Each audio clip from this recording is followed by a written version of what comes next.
Hola mis queridos amigos, nuevamente con ustedes su doctor Tigre, el que ronca en esta negra noche neoliberal y el que les invita a ustedes a votar nulo en las próximas elecciones y a firmar la convocatoria para una asamblea constituyente que cambie las autoridades y las leyes de este país. El asunto importante a tratar hoy día es sobre el gran problema generado porque la acusación por parte de Venezuela de que el gobierno de Lenín Moreno es un presidente mentiroso, y la ruptura de relaciones de Ecuador con ese país. La pregunta ¿es verdad o es mentira si es que este gobierno es o no es el gobierno de un mentiroso, y si es que este gobierno es o no es un gobierno de mentirosos en general? Porque ¿qué es lo que está sucediendo? Tenemos que había una oferta de una construcción vial, de una construcción de casas, 250.000, que no hay nada.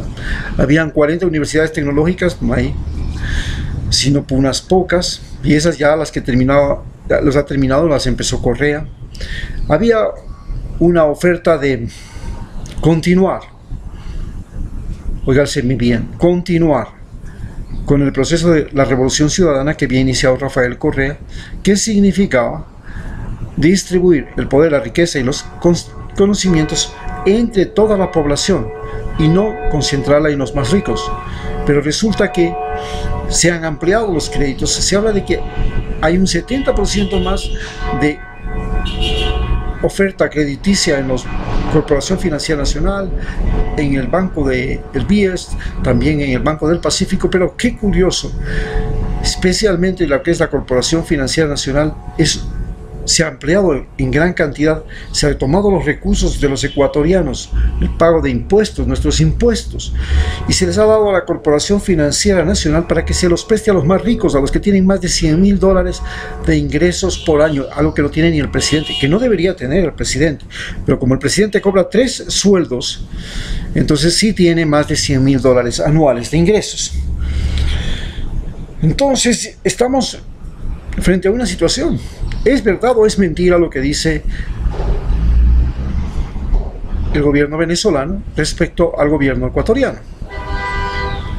Puedo señalar yo, de manera personal, que he vivido lo que es no solamente la mentira, algo que va más allá de la mentira. La mentira es, como ustedes saben, algo subjetivo, igual que la verdad, porque la verdad es una manera de ver. Usted ve los musulmanes, los católicos y los cristianos. Los tres tienen el mismo Dios. Sin embargo, para cada uno es diferente. ¿Cómo es eso?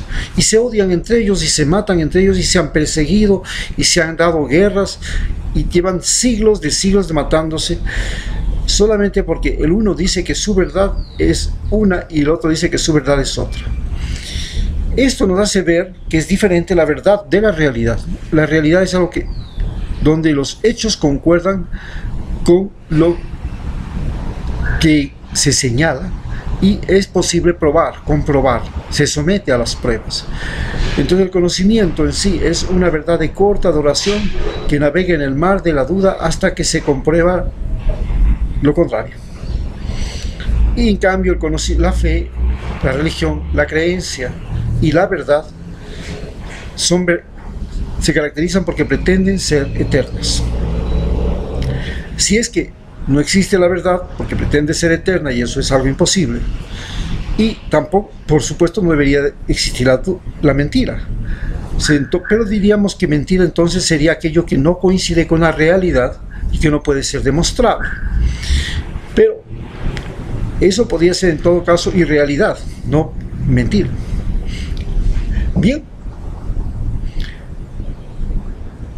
¿por qué se le acusa a Lenín Moreno de mentiroso? Se le acusa a Lenín Moreno de mentiroso porque ganó las elecciones y obtuvo el voto de más de 4 millones de habitantes gracias a que dijo una cosa, pero una vez que estuvo en el poder hizo todo lo contrario. Esa es la primera razón por la que se le acusa de mentiroso.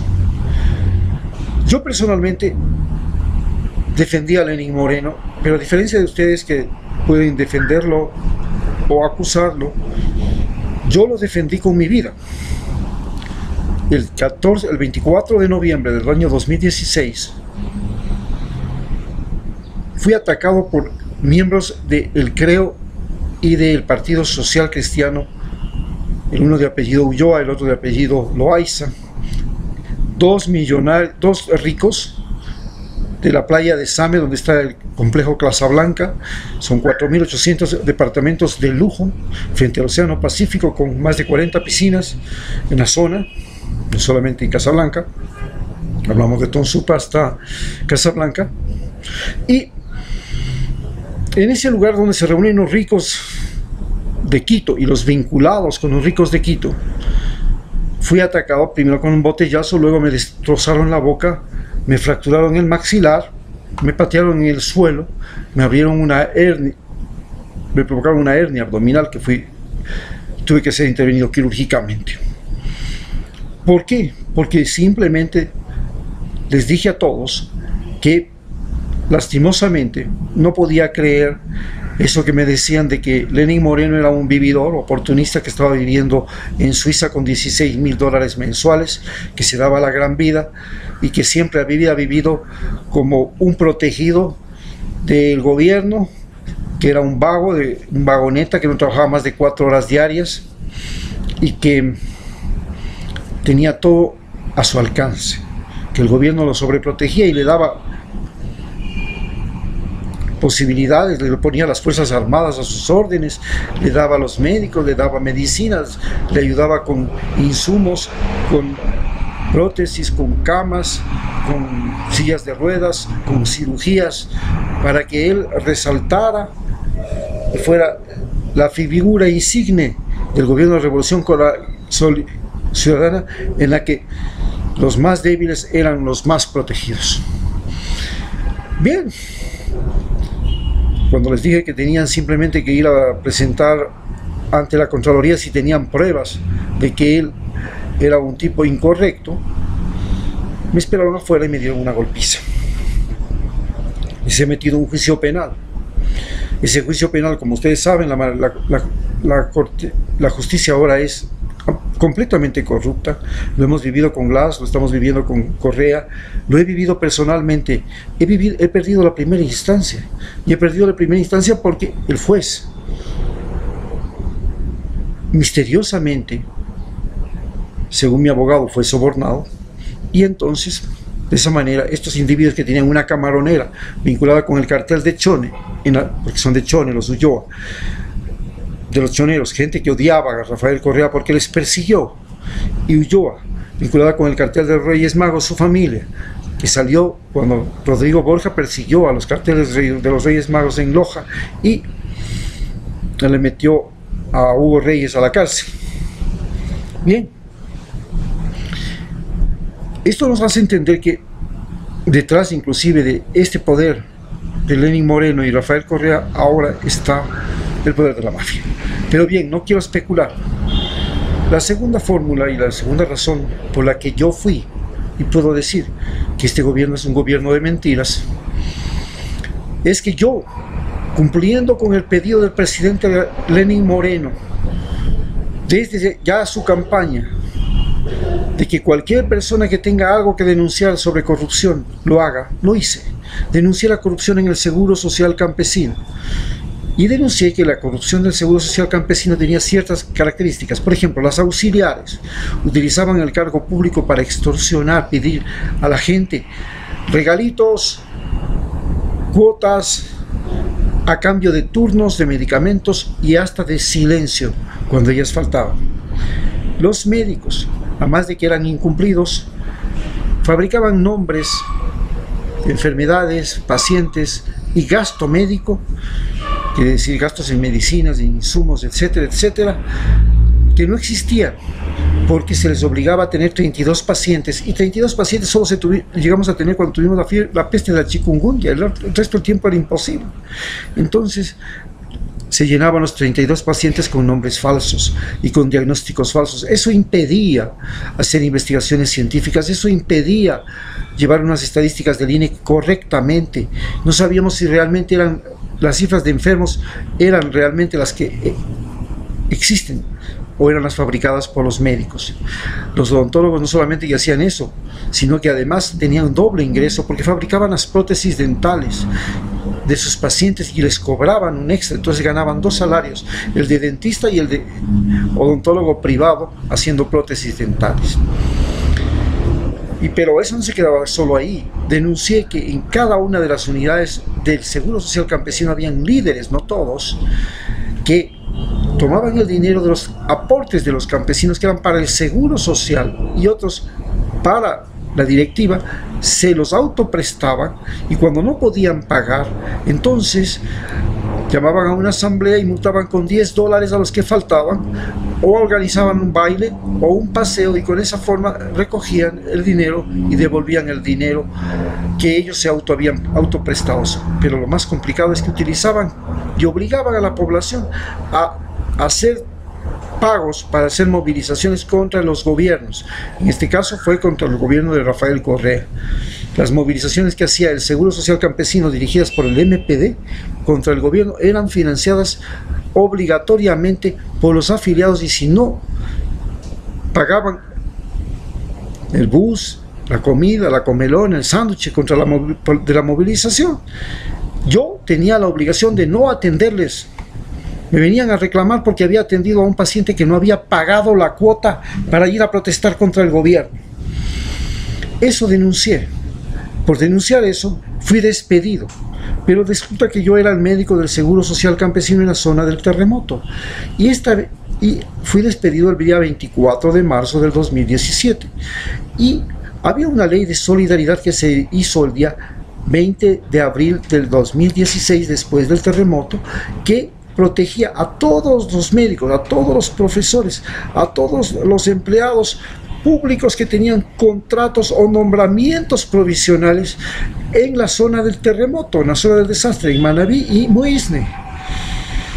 Y no podían ser despedidos hasta el día 13 de julio del 2017. Por tanto, no se me podía despedir a mí. Fui y solicité al seguro, a la Defensoría Pública que me defendiera. La primera empleada me dijo que no defendían a los que tenían contratos como el mío. La segunda me dijo que sí defendían a los que tenían, pero que era solo por un salario mínimo vital. La jefe de ella me dijo que sí defendían, pero por 3 salarios mínimos vitales. Por total, no me quisieron defender en la Defensoría Pública. Fui a los estudios jurídicos de la Universidad de las Américas, de la Universidad Internacional. No quisieron. Fui a la Corte Constitucional. Pedí que me hicieran lo que se llama una acción de protección. Me dijeron, usted puede escribirla solito. Ah, sí. La escribí solito, la fui a presentar y preséntala en cualquier juzgado. Fui a presentarla en el juzgado aquí de la 9 de octubre, 20 millas, de la familia y de la mujer y la familia. No, aquí no atendemos esos casos. Esta es la situación para que ustedes vean cómo es el enredo. Pero no se queda ahí los enredos. Hago una gestión para agilitar las visas Work and Holiday entre Ecuador y Australia, de manera que los estudiantes de la Universidad Central de los últimos años pudieran irse a trabajar en Australia y los australianos pudieran venir a Ecuador. Hago un acuerdo con la universidad, con el vicerrector de la Universidad Central para ese caso. Y le digo, presento ese acuerdo y le digo además que la fundación que yo manejo está registrada en el Ministerio de Turismo para hacer turismo inteligente y en este caso para las visas Work and Holiday con Australia. Pues bien, el Ministerio de Relaciones Exteriores me pide primero la agenda para notificar al embajador para que él concerte las reuniones con las universidades, que es muy complicado, y presentar los videos que habíamos hecho para promocionar el turismo inteligente en Ecuador, y resulta que no lo hicieron. Me pidieron la agenda y pasaron 2 meses, y cuando ya les digo, ¿y por qué no lo presentaron? ¿Por qué no lo han hecho? Me dicen, ¿sabe qué? Hablamos con la universidad y usted no tiene ningún convenio. Yo no tengo un convenio, tengo un acuerdo con el vicerrectorado para promocionar esto. Bien, no se queda con las cosas ahí. Todos los muchachos que se han ido a estudiar en el extranjero quieren continuar sus estudios de maestrías y posgrados, y por suerte, en en junio del 2018, se sale un decreto 123 mediante un acuerdo 123 mediante el cual ellos podían ir a estudiar, prolongar sus estudios en el extranjero. Cuando ellos presentan su documentación, ¡qué sorpresa! No lo pueden hacer, no hay plata, ninguno se puede ir. ¡Qué casualidad! Hacen un acuerdo, les dicen a los muchachos sí, no les vamos a engañar, y terminan siendo engañados. Es así, como yo habiendo presentado a Fernanda Espinosa, que era la ministra de Relaciones Exteriores y la que dirigía aquel comité que hizo Lenín Moreno, la denuncia sobre todas las incorrecciones del Seguro Social Campesino, no se hizo nada, absolutamente nada, y es más, se me castigó a mí por presentar la denuncia. Ustedes pueden imaginar, ¿estamos o no estamos hablando de un gobierno donde la mentira es política pública, donde todo es dilatación, donde todo es engaño? Muchas gracias.